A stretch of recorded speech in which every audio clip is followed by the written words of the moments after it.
हिमाचल प्रदेश सरकार ने पहाड़ों की स्वच्छता और पर्यावरण संरक्षण को ध्यान में रखते हुए 29 अप्रैल से 2 नए नियम लागू किए हैं। इन नियमों का उद्देश्य राज्य में आने वाले पर्यटकों और स्थानीय लोगों को साफ सफाई के प्रति जिम्मेदार बनाना है। अब यदि कोई भी व्यक्ति पर्वतीय क्षेत्रों या प्रसिद्ध पर्यटन स्थलों पर कूड़ा फैलाते हुए पाया जाता है तो उस पर 1500 रुपए का जुर्माना लगाया जाएगा। सिर्फ व्यक्ति ही नहीं, व्यावसायिक वाहनों के लिए भी अब कड़े प्रावधान किए गए हैं। अगर किसी टैक्सी, टेम्पो ट्रैवलर, बस या वॉल्वो जैसे कॉमर्शियल वाहन में डस्टबिन नहीं मिला तो वाहन मालिक पर 10,000 तक का जुर्माना लगाया जा सकता है। इसका सीधा असर राज्य में चलने वाले हजारों वाहनों पर पड़ेगा, जिनके जरिए हर साल लाखों पर्यटक हिमाचल आते हैं। अब सभी व्यावसायिक वाहनों में डस्टबिन रखना अनिवार्य कर दिया गया है ताकि सफर के दौरान कोई यात्री सड़क या घाटी में कूड़ा न फेंके।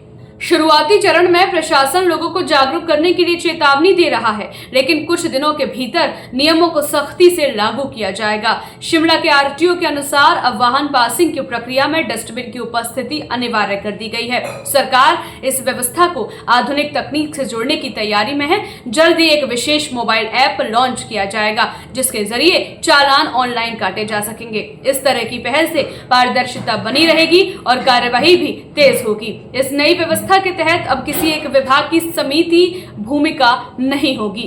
इस नई व्यवस्था के तहत अब किसी एक विभाग की सीमित भूमिका नहीं होगी। राज्य सरकार ने यह स्पष्ट किया है कि कोई भी सरकारी कर्मचारी यदि नियमों का उल्लंघन होते देखता है तो वह चालान कर सकेगा।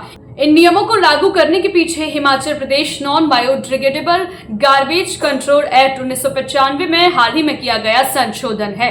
यह पहली बार है जब इस अधिनियम के अंतर्गत पर्यावरण संरक्षण के लिए स्पष्ट दंड निर्धारित किए गए हैं। फिलहाल यह नियम केवल व्यावसायिक वाहनों पर लागू किए गए हैं, लेकिन भविष्य में प्राइवेट वाहनों को भी इसमें शामिल करने की योजना है। हर साल हिमाचल में करीब 1.5 से 2 करोड़ पर्यटक आते हैं और अधिकतर लोग सफर के दौरान जगह जगह कचरा फेंकते हैं, जिससे प्राकृतिक सौंदर्य और पर्यावरण दोनों को नुकसान होता है। इन नए नियमों का उद्देश्य सिर्फ जुर्माना नहीं बल्कि लोगों में स्वच्छता की आदत डालना है। इसके लिए राज्य के बस स्टैंड और अन्य सार्वजनिक स्थलों पर बड़े कूड़ेदान लगाए जा रहे हैं, जहां वाहन चालक अपने वाहनों के डस्टबिन खाली कर सकें।